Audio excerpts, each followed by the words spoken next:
माझा संदीप अण्णा Tayde Reliance Multitech कंपनीमध्ये आरोग्य सलग्न काम करतो. 3 महिन्यापूर्वी मॅडमला थायरॉइडसाठी अमृत दिले होते. आता यांची तोंडूतून ऐकू यांना किती आराम पडला. नमस्कार, माझं नाव अनिता निकम. मी नाशिक रोडमध्ये अस्कोलेवाडा एकलर रोड या ठिकाणी राहते. तर मला थायरॉइड हा होता, सरांनी सांगितलं. तर मी रिलायन्स अमृत ज्यूस घेतलं. 3 महिने कंटिन्यू मी रिलायन्स अमृत ज्यूस घेतलं. तर माझा थायरॉइडचा रिपोर्ट हा नॉर्मल आला आणि रिझल्ट खूप छान आला. मला अगोदर 5.0 होता माझा थायरॉइड.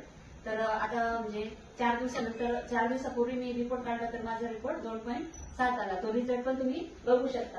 हा अगोदरचा रिपोर्ट आहे माझा 5.4 आणि हा नंतरचा आहे 2.7. खूप छान रिझल्ट आला. आणि मला दुसरा ऍसिडिटीचा पण त्रास होता, म्हणजे माझं पोट साफ नव्हतं होत आणि या ज्यूसमुळे खरंच माझं पोट पण साफ व्हायला लागलं. आणि